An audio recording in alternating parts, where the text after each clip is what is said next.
नमस्कार साथियों, अस्पताल में सोनम वांगचुक भर्ती हैं। सोनम वांगचुक से नहीं मिल सके विपक्षी सांसद। पुलिस वालों ने विपक्ष के सांसदों को मिलने से रोका। भाई आप कॉकरोच हो?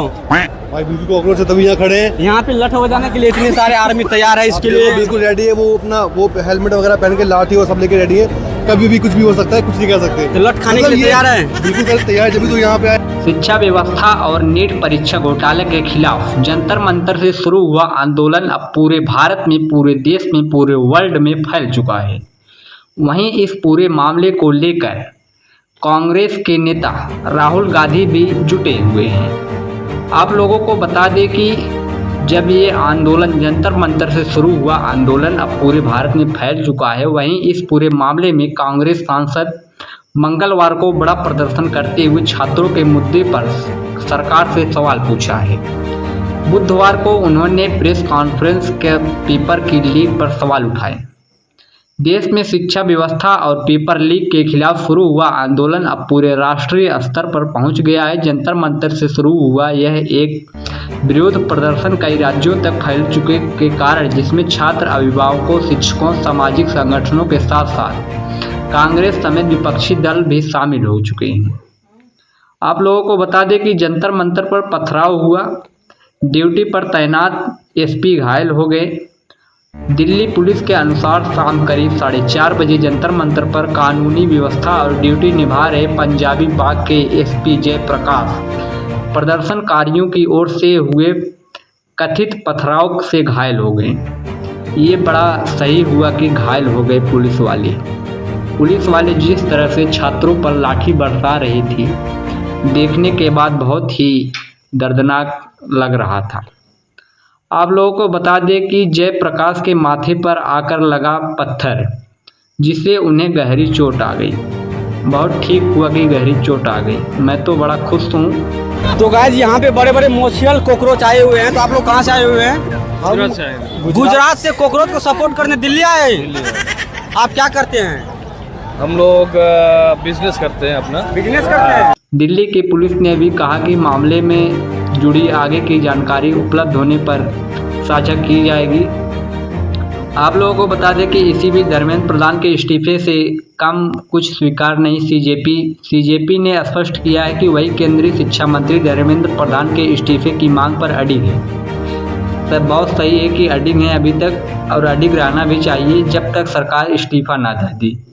उनकी प्रमुख मांगें अभी तक मानी नहीं गई हैं, तब तक आंदोलन जारी रहेगा जब तक इस्तीफा नहीं देंगे धर्मेंद्र प्रधान और नरेंद्र मोदी।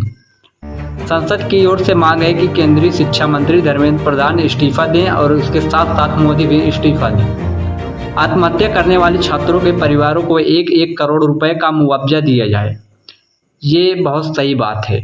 और शांतिपूर्वक ढंग से प्रदर्शन करने वाले प्रदर्शनकारियों के खिलाफ किसी भी तरह की कानूनी कार्रवाई न की जाए या अभियोजना न की जाए। सीजेपी का कहना है कि इन मांगों को पूरा होने तक उसका विरोध प्रदर्शन जारी रहेगा। ये बड़ी अच्छी बात है। और सोनम वांगचुक से मिलने जाए विपक्षी सांसदों का प्रतिनिधिमंडल। सोनम वांगचुक से मुलाकात के लिए विपक्षी सांसदों को पुलिस वाले ने रोक दिया। ये बहुत गलत किया। पेपर लीक के आंकड़े पर हर युवा जनता राहुल गांधी ने कहा कि यह एक ऐसा आंकड़ा है जिसे देश का हर युवा जानना चाहता है। आप लोगों को बता दें कि पेपर लीक मामले में अब तक एक भी दोषी को सजा नहीं मिला और मिलेगा भी नहीं। राहुल गांधी ने कहा था कि इस समस्या से 7.5 करोड़ छात्रों को उनके परिवार प्रभावित हुए। ये भी मध्य वर्ग और गरीबी परिवार से जुड़े हुए छात्र आते हैं। वे अपनी मेहनत की कमाई से पेपर देते हैं। बच्चों की पढ़ाई का खर्च भी सरकार छीन लेती है, लेकिन उसके साथ एक ऐसा व्यवहार किया जाता है मानो कि मेहनत की उम्मीदों का कोई मूल्य ना हो। और इसी बीच बता दें कि राहुल गांधी पेपर लीक से छात्रों को तनाव, आत्महत्या भी कर लेते हैं। कुछ छात्र इस पेपर लीक के तनाव से खुद को मार लेते हैं। राहुल गांधी आगे कहा, बच्चों के आत्महत्या करने का पूरा साजिश बीजेपी सरकार का है।